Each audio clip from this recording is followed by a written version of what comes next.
Many people have described the Durham report as exposing a soft coup against a sitting president. I think it's a fair assessment.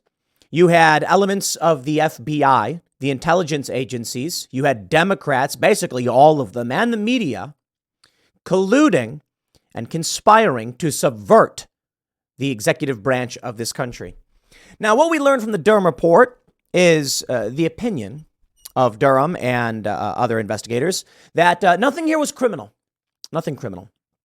Now, I find that patently absurd because Adam Schiff released private phone records of American citizens, and a journalist lied on TV to subvert the United States government. And I don't see how that's not seditious conspiracy, considering he was working others to do so. And as we learned last night, as we've known, Donald Trump Jr. on Timcast IRL explained that when he was testifying before, I believe it was the Intelligence Committee, somebody was leaking everything he was saying. Who could it have been? I don't know if it's fair to say this was a soft coup, though, to be honest. I wonder if at this point in our history, it's actually better to say that Donald Trump was the coup. That's right. Not in the way the Democrats try to argue, saying January 6th was an insurrection. No, I think there is a powerful military-industrial complex and intelligence agency apparatus that subverted this country a long time ago. And Donald Trump was not supposed to gain the reins of power, but he did. I think this country was subverted a while ago by evil individuals who want personal gain. Now, I'm sure the left and Media Matters and other establishment shills will be like, Tim espouses crazy conspiracy. This is what Media Matters did. They were like, Tim Pool says evil people secretly control the world or something like that. Like, I never said secretly. Evil people openly control the world. Yo, you mean to tell me that you think the people running the oil companies aren't controlling the world? That the people who are in charge of the military-industrial complex aren't ruling the world? I'm not arguing that they all have a secret cabal meeting where they determine what governments are going to do. I'm saying massive multinational corporations sway tremendous power and use it for personal gain and to the detriment of the people. Ask Greta Thunberg if she agrees that oil executives are evil people destroying the planet for personal gain. That's the point. That's what we're seeing. And you've got people like Adam Schiff. Their goal is to uphold that system because they're basically lackeys for powerful individuals who don't want to lose their seats and their status. We've got quite a bit of news. As I am currently recording this video, you can see right here, breaking news, FBI whistleblowers testify about alleged abuses at House hearing. I'm looking forward to hearing what they say. But we do know, because we've heard from other people, other members of the FBI who have blown the whistle, that, yes, the U.S. government, the Department of Justice, law enforcement, it's been weaponized against its political enemies. And there's no question. And that's what brings me to this story here from Fox News. Congresswoman files resolution to expel Rep. Adam Schiff for pushing false narratives in Durham report.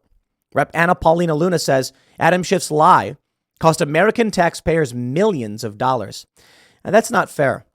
I think that what's the full quote? Adam Schiff lied to the American people.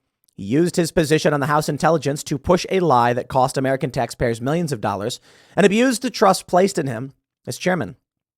He is a dishonor to the House of Representatives, Luna said in a press release Wednesday, May 17th. The reason I said it's not fair is it's not fair to us and the American people. Lie, lies, plural.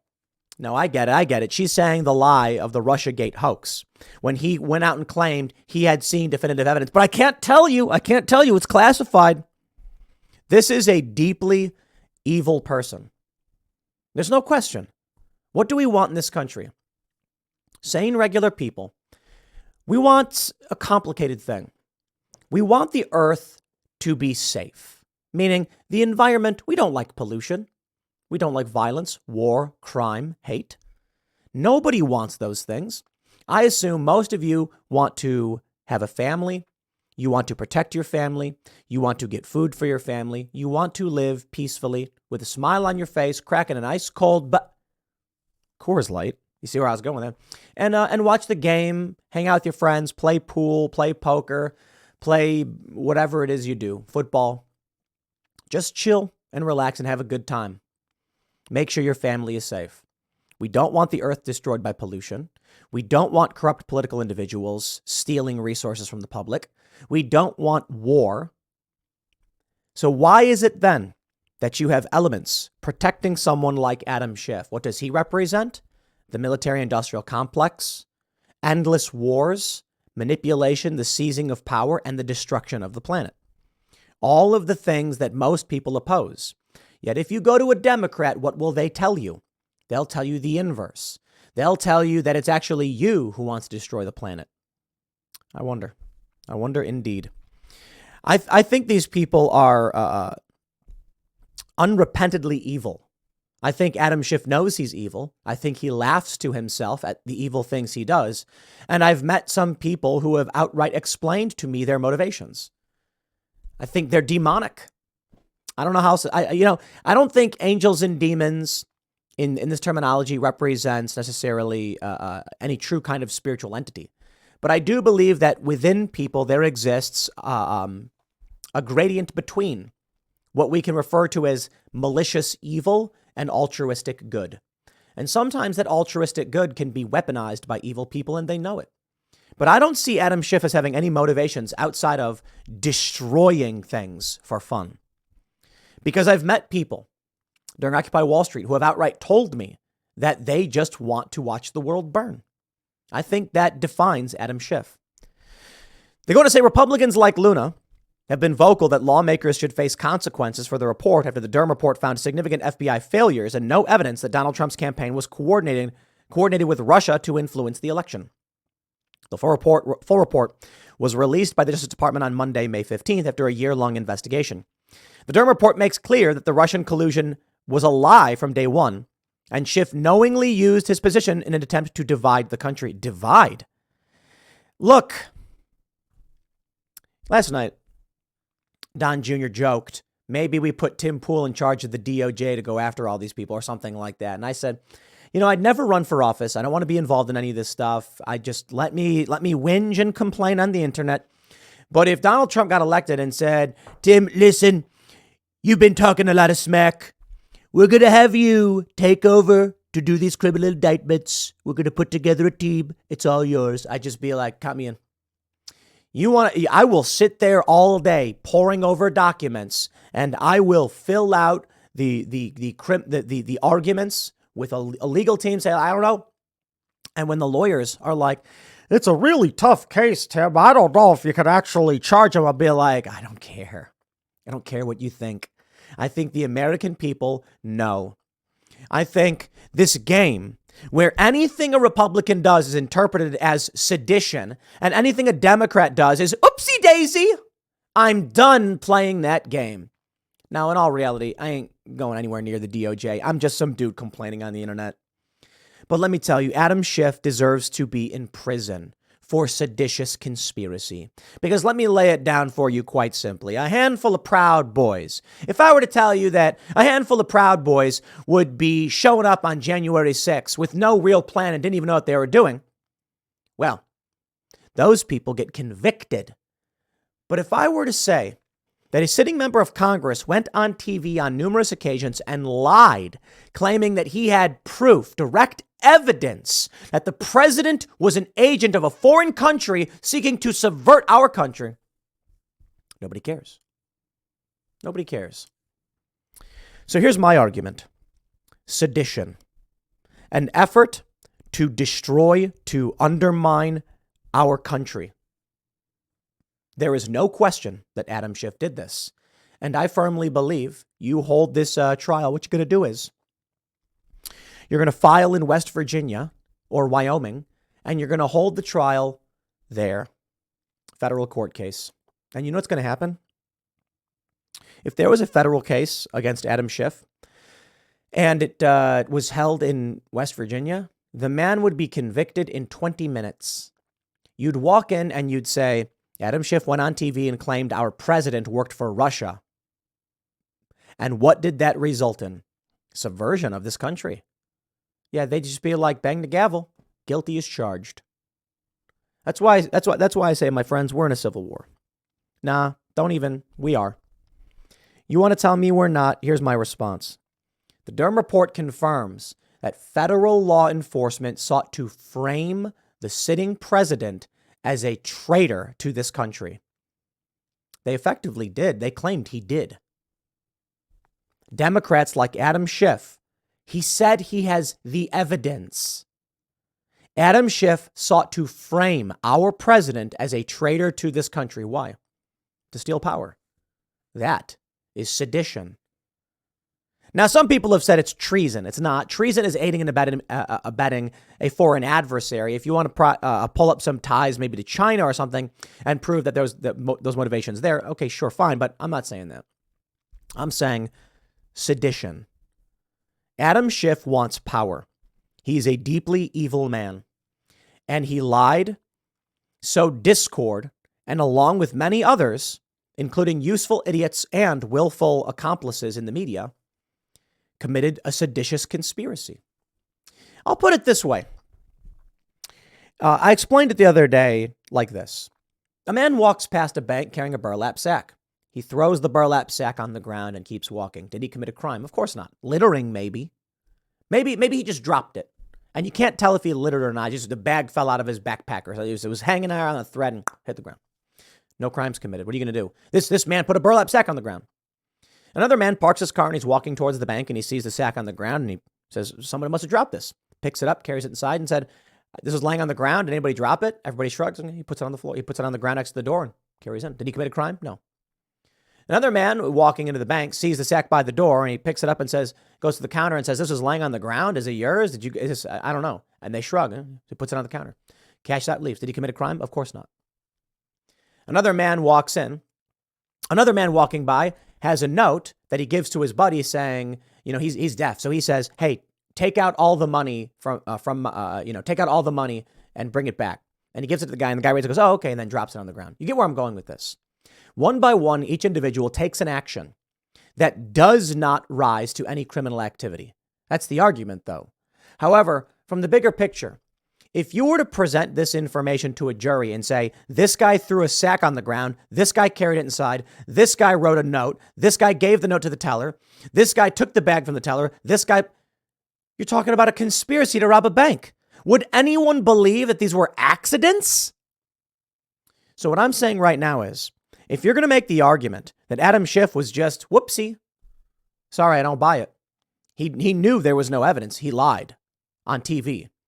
So that's indicative of malintent.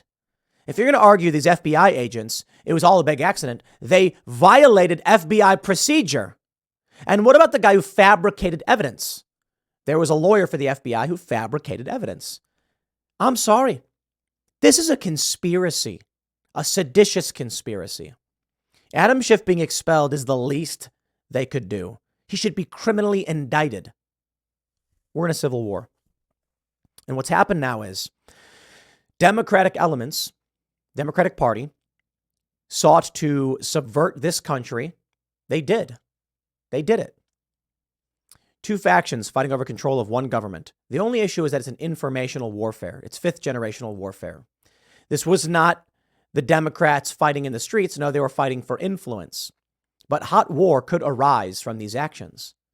Donald Trump, I don't know what happens next year. What happens if Trump wins? Do you think these people are going to sit back and wait to be cuffed? Of course not. They're going to go nuclear. It will be apocalyptic. Right now, FBI whistleblowers are testifying. I'm not so confident in, the Republicans to really get anything done. And as Don Jr. pointed out the other day, it's a 4-seat Congress. There's not a whole lot you can do with it. There is some power granted to the Republicans because they do have the majority, which is a good thing, but they are still quite limited in what they can do. And there's the reality of what they can do and what we want them to do. Here's what needs to happen. Don Jr. made a really great point about DeSantis. He said, do we want to spend $1 billion on a primary or use that for a ballot harvesting operation to win in 2024? And he's correct. Apparently, Ron DeSantis is going to announce that he's running for president sometime, maybe this week or in the next week. I like Ron DeSantis. He is a machine cranking out incredibly great policies in Florida. But he's also going to go to D.C. and, in my opinion, start shaking hands, saying, no more fighting. Let's work together. It won't work. Because this is civil war. And, it's funny because people expect it to look like people marching through the streets. No, it is elements of the federal law enforcement apparatus and intelligence agencies subverting this country. It was a coup. Some people say it was a coup attempt. I'm like, they literally shackled the president, stopped him from being able to do what he wanted to do. And he was able to do some. What happens in 2024? I wonder. And that's where things get crazy. What I do find crazy about all the reporting here is that you take a look at this on Google. When you search for the Durham report, here we go. Let me read you a few headlines. The New York Times. After years of political hype, the Durham inquiry fails to deliver. The Atlantic. What makes the Durham report a sinister flop? Vox. What to make of the Durham report? That's a decent headline. Seriously. Although I'm sure their opinions ain't too good. And then you have the Washington Post. The Durham report is a damning indictment of the FBI and the media. It's very interesting. Why is it that the news headlines so desperately try to frame this as a nothing burger, nothing happened? Because we were supposed to get what? Criminal referrals? I'll tell you, it's about political willpower. And the right are a bunch of stodgy, weak, pathetic failures, losers. Sorry, I don't care. I'm going to say it. The left, people like Adam Schiff, are willing to lie. They're willing to commit crimes. They're willing to firebomb buildings. And the right does nothing. And then Durham comes out and goes, well, we know they were doing it, but I don't think we can charge them. Proud Boys getting charged with seditious conspiracy. The FBI framing some yokels with a kidnapping plot. Look at what they are willing to do. They are willing to burn it all to the ground. Because they're evil people. There lies the big challenge. People who are evil, they don't care if they destroy everything in the process. People who are good are trying to play by the rules. Good luck. I suppose the mentality is if you're not cheating, you're not trying. That's what Democrats, that's how they function. They operate massive ballot harvesting machines. They win elections. The Kari Lake trial is very interesting. I wonder what will come of this. In the court proceeding, they presented evidence that in the signature verification process, they were certifying, quote unquote, verifying ballots less than 3 seconds of review at a rate of 99.97%. And as the lawyer for Kari Lake said, that's not signature verification at all. They were basically clicking the button as fast as they could, just approving every single one. One whistleblower began crying, saying that after rejecting some ballots, they were kicked back and they said re-review them. And they were being pressured to approve ballots that had been rejected. Now, I don't know what that means in terms of who's going to win or whether we'll see what the judge says. I'm not confident the judge will stand up for what's right because the system is broken. That's it. And the Democrats know this and they've weaponized it.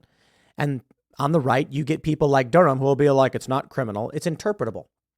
How is it not criminal? Tell me how. You need only make the argument. That's what it is. You go to a grand jury, you make the argument. If they get an indictment, you then get to prove to a jury. For them to come out and say it's not criminal is them waving a little white flag. I say it's criminal. I say that you start with the criminal inquiry into Adam Schiff for seditious conspiracy. You strip his phone records, his email accounts, you take his laptops, and then you start digging. Because that's what they do to people on the right. There's one story I was reading about a guy who had his laptop taken after journalists started accusing him of wrongdoing. I'll get into that one later today. So the left is willing to use subpoena power to strip your private records. Adam Schiff published the private phone records of an American journalist, and the right will do nothing. Weak men make hard times. And do you know who the weak men are right now? It's the Republicans. It's the right. The left? Sorry, I got to tell you guys. You can call them soy boys all you want. These soy boys are going out and firebombing buildings. That's terrifying and aggressive. It's evil. And it takes a certain degree of rage and fervor to commit such an atrocious act. Now, the last thing we want is violence. That's why we need the weak men on the right to quit and make way for stronger men who will file the indictments, take care of the process legally so that we don't see chaos in the streets. I think that's why you see something like January 6th. And it wasn't even that crazy, to be honest. There was rioting at the Capitol. Why? Well, because these people watch as the left commits crime after crime after crime after Democrats commit crime after crime after crime. And people like John Durham go, I don't know. Guess I can't do anything about it. Over and over and over again. Nothing gets done. And we're watching them doing it. A seditious conspiracy. Adam Schiff and many others. And he can breach the law. He can break the law. These people can do whatever they want. And then finally, the American people are going to lose it. I feel like we're in a civil war. And unless it's on the right in the Republicans, it's on the left is engaged in conflict. If the right does not, and they haven't, make criminal referrals, and Durham should have, then this country is going to fall apart. But maybe they're in on it. Spineless, pathetic, weak people. If Donald Trump is reelected, I believe that there should be a wave of criminal indictments against bureaucrats and sitting members of Congress, some of which may be Republican as well. I think there should be a criminal inquiry into Adam Kinzinger, Liz Cheney, over January 6th. I believe there should be a criminal inquiry into Adam Schiff and many other Democrats pertaining to what we're learning from the Durham report. Because here's what you need to understand. We can see that he lied on TV. I think that's probable cause to investigate seditious conspiracy. The question is, when he said he had evidence, what evidence was he referring to? Who was committing the crime of leaking information from the Schiff? In which case, I think probable cause warrants that we take his devices and perform a forensic analysis and see what we find. I think you'd find criminal activity. I think it is criminal. I think it falls under the criminal statute of seditious conspiracy. We'll see. Maybe in this crazy world, I'll get a phone call from Donald Trump after he gets elected being like, we want you to come and sit down and talk about, criminal indictments for these people. Never going to happen, right? But I got to tell you, if I was put in charge of these things, I would use every interpretable means to argue for a criminal indictment. I would not sit back and be like, well, it's a weak case. I'd be like, it's weak, so it's a case. Filed.